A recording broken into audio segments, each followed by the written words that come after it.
Halo semuanya, bersama saya Aniatul Hesna dan di sini saya bersama Bapak Ahmad Nur Najib.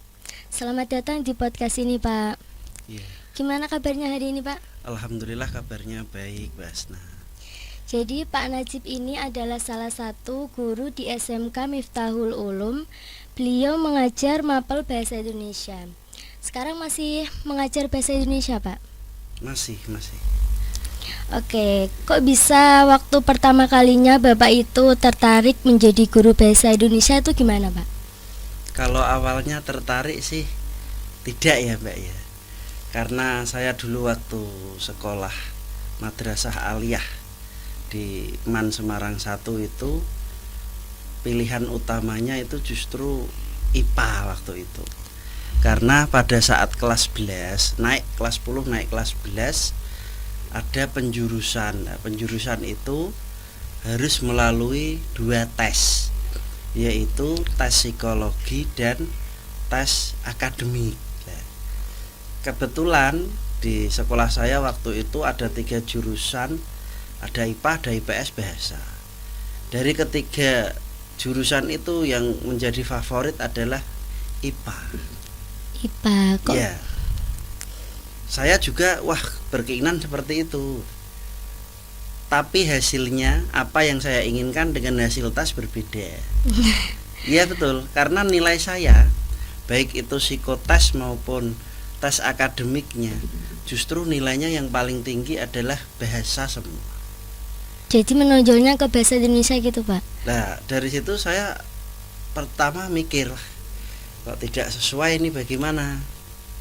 Lalu saya konsultasi ke wali kelas saya, kemudian ke beberapa guru senior di situ, dan tidak lupa tanya ke orang tua saya. Jawabannya sama, ya dijalanin saja.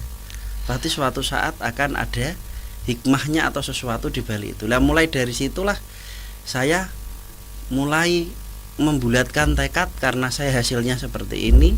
Jadi saya mau tidak mau harus menekuni bahasa ini. Awalnya dari situ. Sehingga sejak masuk penjurusan mulai kelas 11, saya yang awalnya bukan pilihan utamanya di situ, saya berusaha untuk mendalami dan mencintai jurusan saya itu. Begitu. Awal mulanya begitu, tertariknya seperti itu. Ya. Jadi Pak, mengajar di SMK ini, pengalaman selama mengajar di sini tuh gimana, Pak, rasanya belajar di sini? Kalau pengalamannya sebetulnya ini sekolah saya yang kedua ya, karena sebelumnya saya di salah satu sekolah swasta di kota Semarang. Jadi ketika masuk sini sedikit banyak sudah punya gambaran. Lah yang menarik dari sini adalah ketika saya masuk pertama kali di sini, saya oleh Bapak Kepala Sekolah waktu itu langsung diminta untuk memegang kelas 12, persiapan untuk ujian nasional, karena waktu itu masih ada ujian nasional. Lah guru seniornya yang dulu disuruh pegang yang kelas 10, 11 saja. Loh, ini tantangan buat saya karena baru masuk di sini kok langsung diberi yang kelas 12. Tapi dari situ saya memantapkan diri bahwa saya itu mampu. Dan ternyata ya, anak-anak sini yang awalnya dianggap kurang mampu untuk materi pembelajaran bahasa Indonesia, ternyata potensinya bagus. Hanya apa? Mungkin kurang pendampingan saja. Sebab mereka itu sebetulnya secara kualitas kemampuan daya pikirnya bagus, tetapi mereka itu kurang percaya diri. Nah, dari situ saya tertantang dan akhirnya hasilnya bagus walaupun belum sampai dapat nilai 100%. Nah, selama saya di sini sampai ujian nasional yang terakhir tahun 2014 atau 2016 yang terakhir itu, siswa sini selama bimbingan saya pernah mendapat nilai ujian nasional murni 100 itu 4 kali. Ya, tanpa ada kunci jawaban dan lain-lain. 4 kali di angkatan yang berbeda. Itu bukti apa? Bahwa sebetulnya potensi anak-anak di SMK Miftahul Ulum ini besar. Tinggal bagaimana pendampingannya biar mereka itu tidak minder gitu. Iya, Pak. Itu. Jadi awalnya tuh keberatan nggak Pak waktu dikasih kelas 12 itu? Kalau keberatannya tidak, karena tadi sudah punya pengalaman sebentar di sekolah lain. Jadi ketika masuk sini pertimbangannya tadi kok langsung ke 12, tidak ke kelas 10 atau kelas 12, hanya itu dulu. Tapi dari situ kan karena juga merasa tertantang ya, pengen membuktikan itu ya, akhirnya ya mantap, percaya diri bisa. Gimana Bapak membantu siswa-siswi di sini untuk memahami bahasa Indonesia melalui bahasa yang Bapak ajarkan supaya bisa paham murid-muridnya itu gimana Pak? Pada awalnya pendekatannya saya dekati secara personal. Kalau pas ada waktu luang atau waktu istirahat sering ngobrol dengan anak-anak. Pengennya tuh modelnya seperti apa sih? Karena terus terang baru masuk di awal dengan lingkungan yang pesantren, saya kan perlu belajar lagi memahami karakternya itu seperti apa mereka. Nah dari situ mereka itu intinya kalau pelajaran bahasa Indonesia itu pengennya yang simple. Sebab bahasa Indonesia kan terkenalnya walah bacaannya aja panjang, males kan. Nah ternyata kemampuan mereka itu terbebani di situ, males duluan. Nah dari sana saya punya trik bahwa soal yang ada di dalam bahasa Indonesia yang panjang itu tidak semuanya harus dibaca. Anak-anak itu saya beri tips khusus ya, bagaimana mengerjakan soal yang panjang itu menjadi lebih singkat. Yang biasa umum itu mengerjakan urut tidak. Cari soal yang mudah dulu, lalu dibaca soalnya, jangan paragrafnya. Dari situ kemudian mereka secara bertahap akhirnya mulai suka terhadap bahasa Indonesia. Itu satu. Lalu yang kedua, penggunaan bahasa yang tercampur dengan bahasa daerah itu saya kurangi secara sedikit demi sedikit saat pelajaran bahasa Indonesia. Kalau tidak pelajaran bahasa Indonesia ngomongnya boleh lah, tapi di saat pelajaran bahasa Indonesia diusahakan harus menggunakan bahasa Indonesia. Nah dari situ tujuannya apa? Biar mereka itu terbiasa dengan bahasa Indonesia yang baik dan benar. Imbasnya ketika ada soal, kemudian ada pertemuan resmi, mereka itu tidak kaget. Seperti itu triknya. Jadi waktu belajar itu diusahakan pakai bahasa Indonesia biar terbiasa gitu Pak. Yang untuk apanya? Kalau waktu pelajaran itu diusahakan kalau bicaranya pakai bahasa Indonesia. Iya, dengan bahasa Indonesia. Walaupun ada masih 1-2 yang menggunakan bahasa daerah, karena kebetulan siswa sini kan banyak yang berasal dari luar Pulau Jawa juga. Yeah. Nah, kesempatannya di situ yang saya ambil, karena banyak yang berasal dari luar Jawa, otomatis kalau ngomong bahasa Jawa banyak yang tidak paham. Akhirnya dari situ saya mengambil kesempatan untuk anak-anak biar dalam kelas itu, terutama kalau bahasa Indonesia pelajarannya, mereka harus ngomongnya pakai bahasa Indonesia. Dan itu ya sedikit demi sedikit, memang tidak bisa langsung instan, tidak bisa. Jadi kalau mempelajari bahasa Indonesia itu kayak ada cerita tuh kan, murid-murid kayak males gitu Pak bacanya. Itu gimana? Ya memang awalnya seperti itu, males lah. Lihat-lihat soal, aduh seperti ini. Nah, itu tadi yang saya jelaskan tadi di depan, ada beberapa trik memang agar anak-anak itu tidak terpaku pada soal-soal yang panjang. Walaupun tidak bisa sekaligus ya, memang bertahap, apalagi banyak siswa itu karakternya kan pasti beda-beda, cara pendekatannya juga berbeda-beda. Bagaimana juga Bapak ini memotivasi siswa supaya lebih giat belajar? Saya membangkitkan rasa percaya diri siswa bahwa mereka itu sebetulnya mampu, tapi mereka itu sering sekali merasa minder sendiri, terutama karena mereka merasa sekolahnya di desa. Mereka lihat anak-anak yang sekolah di kota, terutama sekolah negeri, itu merasa kecil hati, tidak pede.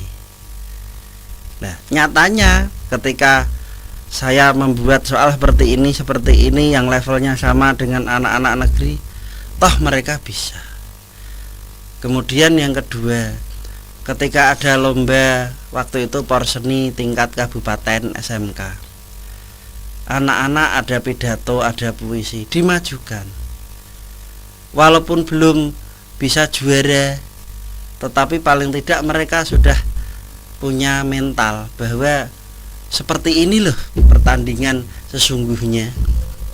Mentalnya banyak musuh, kemudian dengan berbagai latar belakang, anak-anak sini mampu. Dan dari situ pelan-pelan ketika ada event-event lomba, anak-anak mulai mau maju. Kalau awalnya kan dipaksa harus gini, sudah mulai tertarik karena mereka mulai tumbuh rasa percaya dirinya. Kalau yang awalnya minder, sekolah di pinggiran, nggak bisa berprestasi, siapa bilang? Nyatanya toh bisa. Kita pas saya dulu awal-awal di sini, kita untuk bahasa Indonesia itu yang pernah juara pidato, walaupun belum juara 1, juara 2 dan juara 3 baik tingkat kecamatan Wonosala maupun kabupaten. Tapi paling tidak dari belum juara 1 itu, tapi sudah dapat juara 2 atau 3, teman-temannya yang lain termotivasi bahwa ternyata bisa. Sudah berapa kali Pak siswa sini diajukan lomba itu? Yang diajukan, yang kita lihat pertama dari mentalnya. Sebetulnya bahasa Indonesia itu kan anak-anaknya itu pertama mental dulu. Kalau masalah pidato itu bisa dilatih. Kita juaranya itu yang pernah 3 kali. Kemudian setelah itu belum pernah juara lagi, ya tidak masalah. Ya, Pak. Kalau bagi saya seperti itu, sebab mental itu memegang peran utama dari siswa saat lomba. Sepintar apapun, kalau dia tidak punya mental, ketika maju pasti nggak bisa. Itu dari lulusan tahun berapa Pak itu? Yang juaranya beruntun itu tahun 2012, 2013 dan 2014. Itu juara 2, 3, 2, 3 begitu. Baik putra maupun putri. Nah, setelah itu kita mengikuti, belum pernah juara lagi, tidak apa-apa sih. Yang juara malah yang lain begitu. Ada lomba lagi nggak Pak setahun ini? Kalau tahun ini kebetulan belum ada ya untuk event itu ya. Sejak Covid itu belum ada. Yang ada baru kemarin angkatan 2022-23. Itu pun bukan hanya bahasa Indonesia yang lomba presenter itu. Di tingkat Jawa Tengah 3 bahasa kita sudah sampai 10 besar, menyisihkan 324 peserta se-Jawa Tengah. Nah, kita sangat bersyukur pencapaian itu, karena satu-satunya sekolah swasta yang lolos final di lomba presenter 3 bahasa Udinus itu.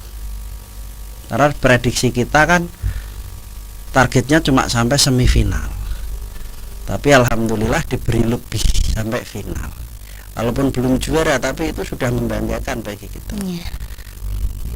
Kira-kira ada cerita sukses lagi gak Pak dari siswa yang sudah belajar di sini? Kalau cerita suksesnya yang saya ketahui untuk bidang bahasa, mungkin kalau di profesi ya, itu yang mengajar belum. Karena anak-anak di sini itu kan rata-rata setelah selesai dari sini sekolah. Kalau yang tidak mengajar tapi kemampuan komunikasi berbahasa ada beberapa yang jadi dikerja di BUMN dan daerah. Salah satu lulusan kita di Jamkerindu Jawa Tengah itu juga jadi MC tingkat provinsi, ada di instansinya dari sini. Kemudian lolos presenter dari dulu namanya Pro TV, sekarang Inews TV. Tapi kebetulan ya, waktu lolos jadi presenter itu tidak direstui oleh orang tuanya. Sebab waktu itu anaknya dengan kuliah, orang tuanya lebih memilih anak itu supaya fokus kuliah, tidak boleh bekerja dulu. Itu kan sebetulnya bisa memotivasi siswa juga, karena untuk lolos seleksi TV walaupun masih lokal Jawa Tengah ya, itu kan juga tidak mudah. Itu yang ada untuk kaitannya dengan mapel bahasa. Kalau yang guru rata-rata tidak, karena bahasa masih dianggap sulit gitu menurut mereka. Oke, yang terakhir Pak, apa ada pesan inspiratif yang ingin Bapak sampaikan kepada pendengar yang mungkin tertarik menjadi guru bahasa Indonesia? Kalau untuk masalah tertarik, saya kira dari individu. Tapi kalau saya sebagai guru bahasa Indonesia, pesannya kepada generasi muda, terutama para peserta didik di SMK Miftahul Ulum ini, ya, selalu mencintai bahasa Indonesia, kuasai dunia dengan bahasa. Jangan sampai generasi muda kehilangan jati dirinya. Sebab harus diketahui bahwa bahasa Indonesia itu sudah dipelajari di lebih 40 negara di dunia.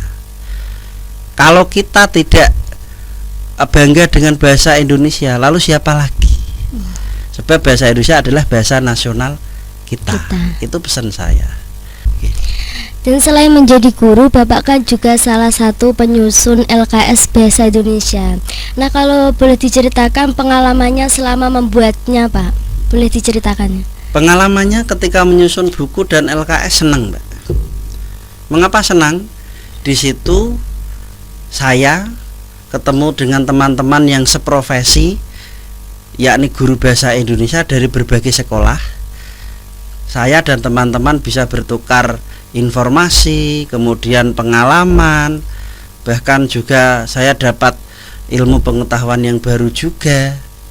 Nah, dari situ yang paling penting selain yang saya sampaikan adalah kita itu memadukan visi ya, dari banyak guru sekabupaten itu yang swasta itu dan negeri. Kalau negeri kan sudah ada ininya. Nah, kita kan belum. Nah, maka dari itu, dari adanya penyusunan itu, dari banyak pikiran bisa jadi satu, itu yang menyenangkan. Sehingga kita yang awalnya swasta itu mungkin berbeda-beda dalam penyampaian materi, dengan adanya penyusunan itu bisa satu visi, satu pandangan, akhirnya sama levelnya dengan yang negeri, tidak berbeda-beda. Intinya itu menyenangkan itu. Berapa lama Pak kiranya yang dibutuhkan? Waktunya kalau di MGMP waktu penyusunannya itu diberi waktu 1 bulan. Tapi alhamdulillah dari teman-teman tidak ada 1 bulan. Paling lama 3 minggu. Ya karena itu memandangnya wajar, sebab selain guru juga pasti teman-teman punya kesibukan yang lain. Sehingga dari MGMP memberi waktunya lumayan 1 bulan lah. Tapi alhamdulillah selama ini tidak ada 1 bulan selesai. Yang tadi yang saya sampaikan 3 minggu rata-rata gitu. Terus selama menyusun itu apa ada kesulitan yang Bapak alami? Kayak ada kendala yang mengancam penyelesaiannya gitu loh Pak? Kalau kesulitannya di awal tadi, karena kan beda-beda tadi dari sekolah swasta itu penyampaiannya saya sampai ini. Nah dari situ kita diskusi dulu. Nah karena diskusi itu pasti banyak pendapat yang berbeda, kita berusaha mencari mufakatnya atau kesepakatannya, jalan tengahnya dari beberapa sekolah itu di awal saja. Setelah itu ketemu, nanti kita sampai ini materinya, kemudian kita bagi ya. Si A dapat materi ini, si B ini, si C ini. Dalam waktu 1 bulan selesai, dikumpulkan ke koordinatornya, ke saya. Mudah. Tidak ada 1 bulan nyatanya, 3 minggu selesai. Nah rata-rata memang awal-awal itu yang sulit karena belum pernah ketemu. Tiba-tiba ketemu, punya latar belakang siswa, karena terus terang penyampaian materi itu kan juga kaitannya dengan latar belakang siswa dan fasilitas yang dimiliki sekolah. Jadi itu suatu dinamika yang wajar menurut saya. Tapi alhamdulillah bisa disatukan lewat ajang penulisan LKS di forum MGMP Kabupaten itu. Terus gimana rasanya Pak kerjasama sama tim-tim yang ikut serta menyusun? Kalau kerjasamanya ya tadi enak lah. Dan dari situ akhirnya sampai saat ini pun kalau ada apa-apa kita sering komunikasi lewat grup gitu. Dan itu menambah apa? Keakraban di antara kita yang awalnya cuma kenal-kenal, ketika ketemu bisa saling share di grup WA. Karena pertemuannya kan sempat terkendala 2 tahun lebih karena ada corona itu ya. Baru kemarin awal tahun ini di sekolah kita itu yang pertemuan guru-guru MGMP beberapa mapel itu baru dimulai itu. Ya semoga nanti ya kedepannya bisa rutin, karena di agenda MGMP itu kan 3 bulan atau 6 bulan sekali pasti ada pertemuan. Gitu. Langkah selanjutnya yang ingin Bapak kembangkan ke depannya? Kalau di sini yang pengen dikembangkan sebetulnya adalah penyesuaian modul ajar dengan program atau kompetensi jurusan yang kita punya. Sebab sekolah kita kan sejak tahun kemarin sudah punya program PK, menjadi salah satu sekolah PK pusat keunggulan. Nah, pusat keunggulan itu salah satu sarana untuk mendukungnya adalah penyesuaian kurikulum di setiap mapel. Kalau di sini broadcasting dan TKR, kebetulan yang PK adalah broadcasting, itu guru itu dituntut bagaimana di setiap mapelnya itu bisa memberikan sumbangsih agar anak itu bisa kolaborasi antar mapel yang umum seperti saya, bahasa Indonesia, dengan kompetensi kejuruannya, broadcastingnya. Itu tantangannya yang akan dikembangkan oleh saya dan teman-teman guru mapel yang ada di sini. Begitu. Oke, terima kasih. Oke, jadi ini perjalanan seorang guru bahasa Indonesia yang sangat menginspirasi kita. Terima kasih Pak atas waktunya dan menjadi bintang tamu di sini, dan terima kasih juga kepada teman-teman yang sudah menonton. Jangan lupa like, komen, dan subscribe.